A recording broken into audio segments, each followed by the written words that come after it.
Bonjour tout le monde, j'espère que vous allez bien, j'espère que vous vous portez bien, j'espère que vous avez bien commencé cette journée du 18 février 2023 en dépit des mauvaises nouvelles qui nous parviennent de notre pays, de la détérioration très inquiétante à la fois de la situation politique, mais surtout aussi de la situation économique et financière et sociale. Nous parlerons d'ailleurs tout à l'heure de cela, de la cherté de la vie, de l'inflation, de la gravité de l'appauvrissement de plusieurs catégories de la population algérienne dans une prochaine émission qui est en cours de préparation. Mais je voudrais bien attirer votre concentration, là vous demander d'être très concentré avec moi pour cette émission et de la partager massivement. S'il vous plaît, partagez-la massivement partout. Dans son film Carnaval fait de Chara. Je parle très sérieusement parce que je vais lancer un appel. Cette émission sera un appel lancé à l'intention, à l'attention de plusieurs personnalités nationales qui ont encore un capital de crédibilité, qui sont connus pour leur patriotisme, qui sont connus pour leur intégrité, des personnalités qui sont pas à l'abri de la critique. Tout le monde est critiquable dans notre pays, tout le monde est critiquable dans notre monde. Il n'y a aucune personnalité qui ne fait l'unanimité. Mais nous avons des personnalités nationales réputées pour leur sagesse, pour leur bon sens, et dont on peut leur reprocher beaucoup de choses, sauf le patriotisme et l'engagement et le dévouement pour notre chère Algérie. Il y a un certain nombre de personnalités qui sont encore en vie. Je citerai par exemple Moujahida Louisa Eril Haris. Je citerai par exemple l'ancien chef de gouvernement Mouloud Hamanoche. Je citerai par exemple l'ex-chef de gouvernement Ahmed Ben Betour. Je citerai par exemple l'ex-chef de gouvernement aussi, c'est Ahmed Ghazali. Personnalité nationale. هذوك c'est des personnalités nationales يا جماعة يعني حبينا ولا كرهنا. C'est Ahmed Ghazali a marqué l'histoire de l'Algérie à travers son attaque, à travers le poste qu'il a occupé, à travers يعني ما نقدروش يا جماعة نقولوا باللي سيد أحمد غزالي ولا بن بيتور ولا مولود حمروش ولا لويزا حنون عبد العزيز رحابي général Toufer, Mohamed Medien. Toutes les personnalités, on peut ne pas être d'accord avec elles, encore une fois, on peut les critiquer. Personne ne peut, remettre en cause leur dévouement et leur engagement au service de l'intérêt général. Chacun de ces personnes, où il a été opposant, où il avait un rôle à jouer important durant la guerre de l'indépendance, où il a occupé des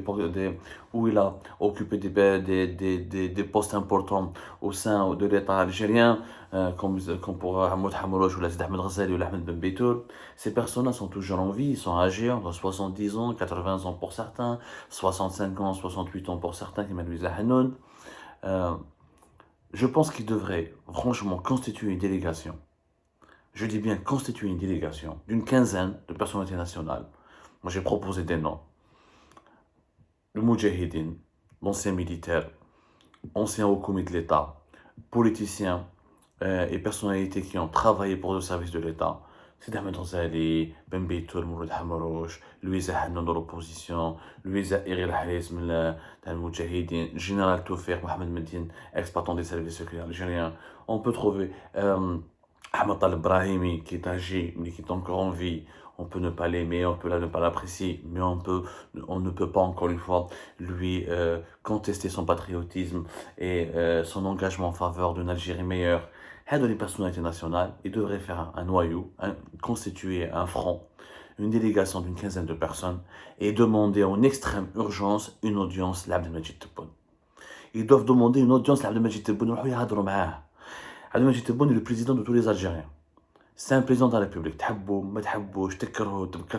c'est autre chose. Il n'y a pas de place au sentiment. C'est lui le président. En tant que président. Et il a le droit, mais aussi le devoir d'accueillir des personnalités nationales qui veulent lui parler. Ces personnalités nationales ne vont pas l'insulter, bien sûr que non, ne vont pas le vilipender. Ce sont des personnes qui sont réputées pour leur bonne éducation, pour leur élégance. Ils ne demanderont qu'une audience pour lui parler. Entre Algériens, on doit se parler maintenant parce que la situation est dangereuse. Yannès, réveillez-vous que chacun doit assumer sa responsabilité. La critique facile, l'insulte, l'invective, l'injure, la diffamation ne sert à rien. Aujourd'hui, il faut proposer des solutions. Toute solution ne peut passer que par la mise en place, que par la sensibilisation du chef de l'État. L'actuel chef de l'État, c'est Abdelmajid Tebboune. Il y a une situation qui devient incontrôlable. Sur le plan politique, économique surtout, et diplomatique. Sur le plan politique, le pays n'a jamais été aussi sinistre Même durant la décennie noire, il n'y avait pas autant de violations des libertés publiques et des libertés fondamentales. Il n'y avait pas autant d'opposants arrêtés, d'activistes emprisonnés, de journalistes emprisonnés. Forte la décennie noire, on luttait arme à la main contre le terrorisme, on n'a jamais eu de dérive autoritaire, on n'a jamais eu d'atteinte aussi violente contre les libertés fondamentales et les libertés publiques. Jamais Massarat. Je le dis bien. Même pour la décennie noire, les journalistes pouvaient travailler, pouvaient exercer leur métier. Ils pouvaient critiquer. Il y avait des caricatures, des dessinateurs. À l'époque, il y avait un front interne. On était tous unis contre les actions violentes et armées, des groupes armés. On était tous unis. Aujourd'hui, il n'y a plus d'unité. Aujourd'hui, nous avons l'impression qu'il n'y a qu'un seul clan qui veut diriger le pays. C'est un clan qui entoure M. Tebboune, qui l'induit souvent en erreur, qui lui donne des mauvaises données, des fausses données, et qui veut emprisonner toute personne qui les critique ou là qui conteste leur pouvoir. Ça ne peut pas marcher comme ça. Qadi Hassan في الحبس. Mustafa Ben Jamaah يروح الحبس مسكين. Des أناني condamnés à mort. Des médias ont été à liberté حبس. Maghreb émergent راديو حبسوا كاع الغاشي. Il n'y a plus d'opposition. لا السيدي ما راهو يهدر، لا فافاس ما يقدر يهدر. Les syndicats ما يقدروا يهدروا. Li يهدر celui qui prononce un mot, un post sur les réseaux sociaux, une vidéo, un commentaire est rapidement appréhendé, emprisonné. Des généraux, une trentaine, quarantaine de généraux dans le Habs. Tout l'ancien commandement, tout l'ancien commandement des forces militaires algériennes dans le Habs. Des personnalités politiques nationales dans le Habs. شفنا général Ali Rdili مازالوا في الحبس. Des opposants, de nombreux opposants dans le Habs. Qadi Ihsan, l'affaire Qadi Ihsan, elle est grave. L'image du pays, elle est totalement ternie. Aujourd'hui, l'Algérie est considérée comme une prison à ciel ouvert. On a des crises politiques sur le plan extérieur, on a des crises politiques avec tout le monde. On s'entend pas, on s'est réconcilié avec la France et maintenant on s'entend plus avec la France. On est toujours en crise et en guerre contre l'Espagne. Les tensions très dangereuses et violentes avec le Maroc. Les relations très tendues avec l'Union européenne, les relations de plus en plus complexes avec les États-Unis d'Amérique, dont plusieurs lobbies et hauts responsables et politiciens, dont des sénateurs et des députés, veulent appliquer contre l'Algérie des sanctions américaines très sévères. Nos frontières sont entourées de foyers de tension. Mis à part la Tunisie, nous avons des mauvaises relations avec tout le monde. Je dis bien avec tout le monde. On essaye de faire des choses avec la Mauritanie. Le Mali, Mahim Khalda. Le Niger, le Sahel brûle, la Libye brûle encore. Nous avons des mauvaises relations avec les pays du Golfe, notamment les Émirats et l'Arabie Saoudite. Nous avons des relations très superficielles, pour ne pas dire très froides, avec Sisi en Égypte, etc., etc. Sur le plan économique, la situation est catastrophique. L'Algérie n'a jamais été aussi pauvre, l'inflation n'a jamais été aussi forte, la cherté de la vie n'a jamais été aussi excessive, le chômage n'a jamais été aussi élevé. Il n'y a plus de données. Le gouvernement actuellement, le régime algérien actuel censure toutes les données et les statistiques sur la situation économique. On ne sait plus combien de chômeurs on a dans notre pays. On ne sait plus combien il nous reste comme réserve de change. Il n'y a que des chiffres comme ça qui sortent de part et d'autre et de façon parcimonieuse. Le taux d'inflation n'est pas calculé comme il se doit. La valeur du dinar, le dinar il est totalement instable. Il monte, il redescend, il monte, il redescend. La politique anti-importation du gouvernement et les restrictions très irrationnelles pratiquées contre les importations de plusieurs produits de large consommation ont provoqué des pénuries, des augmentations des prix, une rarification de ces produits sur les marchés locaux. Aucun projet économique de grande envergure n'a été lancé depuis 2019. On ne vit que des projets du régime d'Abdelaziz Bouteflika. Que ce soit les stades et stades de Bouteflika, soit les logements, les programmes de Bouteflika, soit les usines, les projets économiques, les programmes de Bouteflika. Même dans le secteur des hydrocarbures, au moment où le pétrole et le gaz ont atteint des prix historiques, l'Algérie ne gagne pas comme il se doit son argent. Alors qu'en 2011 et en 2012, nous avions profité de la crise pour gagner entre 70 jusqu'à 80 milliards de dollars. En 2021 et 2022, nous n'avons jamais dépassé les 50 milliards de dollars. Ce n'est pas normal. L'outil de production nationale du pétrole, il est mal géré, il est dans grande difficulté, il est même saboté et nous avons fait des révélations très précises et factuelles et détaillées sur Algérie Bart. L'outil de production du gaz naturel est aussi très défaillant et les ressources traditionnelles conventionnelles du gaz vont disparaître ou la baisser significativement à partir de 2027-2028. Quelle stratégie pour la nouvelle Algérie, pour l'Algérie de demain? Quel pays nous allons laisser pour les générations futures? Un pays sans démocratie, sans liberté publique fondamentale, sans presse libre, sans liberté d'expression, sans économie productive. Nous ne produisons toujours rien. Le mythe des produits et des exportations hydrocarbures est un mythe, nous l'avons démontré à maintes reprises. Les fruits et les légumes les plus basiques, les plus élémentaires sont à des prix très chers et on ne les trouve pas dans plusieurs régions. Des œufs, les viandes, les Algériens ne mangent pratiquement plus de viande. Nous sommes devenus, depuis 2019 à aujourd'hui, le pays parmi les pays qui mangent le moins, les pays qui mangent le moins de viande dans le monde arabe et en Afrique du Nord. Ce n'est pas normal. Les signes de la crise sont là. Et ces signes deviennent des signaux alarmants qui s'aggravent d'une année à une autre. Toujours pas de projet, toujours pas de grand recrutement, toujours pas de dynamisme. Sur la scène internationale, au lieu d'attirer les investisseurs, au lieu de capter les nouveaux bailleurs de fonds, au lieu de rassurer la communauté internationale, on passe notre temps à guerroyer contre nos partenaires les plus stratégiques. La France, reste notre partenaire le plus stratégique. L'Espagne reste un partenaire stratégique. Les États-Unis restent un partenaire stratégique. Où est la relation avec la Chine? Nous avons perdu toute la splendeur de notre relation avec la Chine. La Chine qui investissait massivement, qui donnait des cadeaux, qui a offert Ouled Fayed, qui a offert l'opéra d'Ouled Fayed, qui devait offrir plusieurs infrastructures à l'Algérie. Rien. Tous les méga projets qui ont été imaginés à l'époque d'Abdelaziz Bouteflika avec les Chinois sont tombés à l'eau, ou là ils sont gelés. Et je mets le pays dans une situation de paralysie économique, politique et financière. Et sociale. Les Harragas n'ont jamais été aussi nombreux. Les pauvres n'ont jamais été aussi nombreux. Les mondiaux n'ont jamais été aussi nombreux. Elle est l'Algérie d'aujourd'hui. Je te bonne belle qu'il a des bonnes intentions, mais il n'a pas le bon mot d'emploi. Il n'est pas bien entouré. Ses conseillers sont catastrophiques. Ils l'ont induit en erreur dans plusieurs dossiers. Il y a des dossiers économiques, que ce soit la Sonatrach, ou le pétrole, ou l'industrie, ou le transport, ou le secteur, alors les relations internationales. Il fait des erreurs monumentales parce qu'il est très mal entouré, très mal conseillé. Je ne suis pas en train de le défendre en disant ça. En disant ça, les gens me disent: ah, tu es pas un boum, est-ce que tu négocies? Moi, je n'ai rien à négocier. Moi, je suis condamné à mort en Algérie. Moi, mes enfants ont été pris en otage et ma famille a été prise en otage. Je n'ai rien à gagner. Je n'ai absolument rien à négocier. Mais on ne peut pas tout mettre sur la responsabilité d'un seul homme, même s'il est président de la République. Je pense qu'il faut, avant de l'accabler, de le condamner définitivement et de le clouer au bec, ou de le clouer au pilori, comme on dit en français, il faudra tenter toutes les initiatives pour lui parler.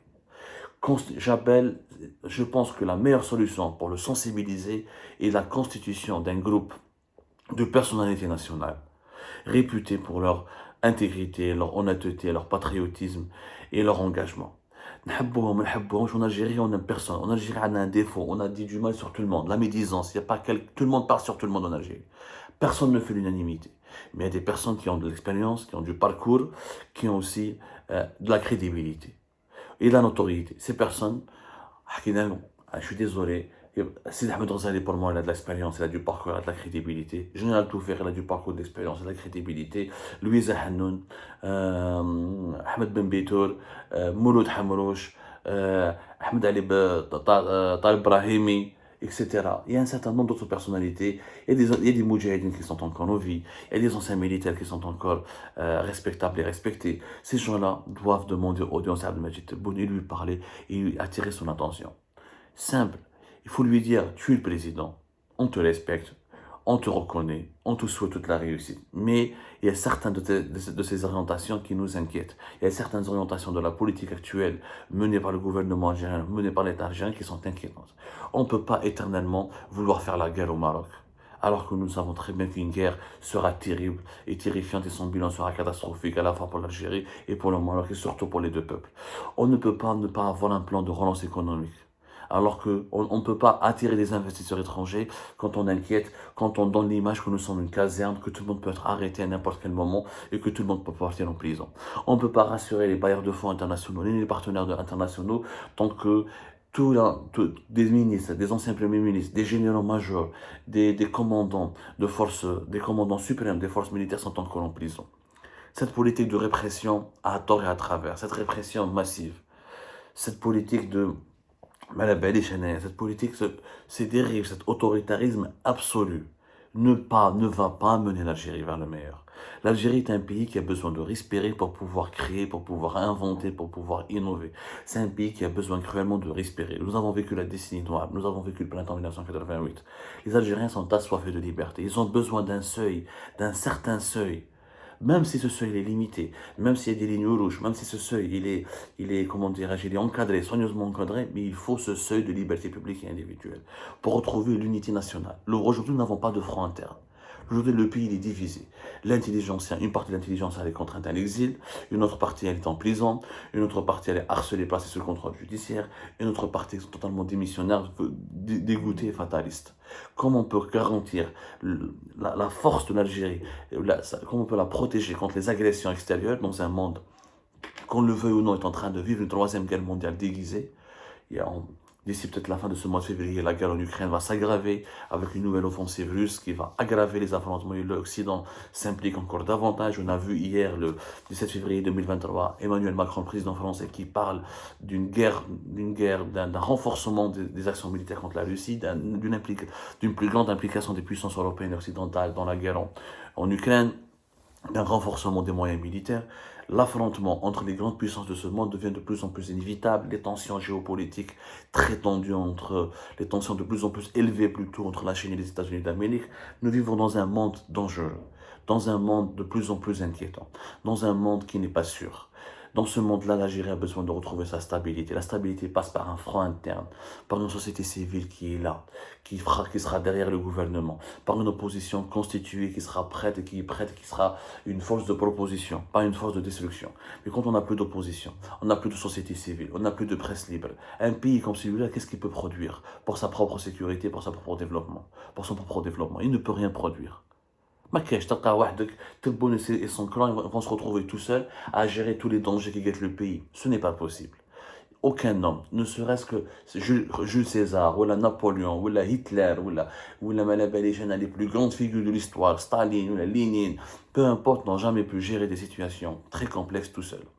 Les grands pays ont toujours sauvé, ont toujours obtenu leur salut national à travers des décisions collégiales, à travers le respect de leur intelligentsia, en associant leur intelligentsia et leur élite, en les consultant dans les prises de décision de certains dossiers, dans les dossiers les plus sensibles et les décisions les plus fondamentales pour l'avenir de la nation. L'histoire ne peut nous l'apprendre. باش نفهم بومدين وما دارهاش واش هو يدير اليوم جماعه تاع تبون بومدين وما دارهاش نرمي كاع الناس في الحبس je terrifie tout le monde, ça ne peut pas continuer comme ça. Et je lance cet appel à toutes les personnalités nationales que j'ai citées.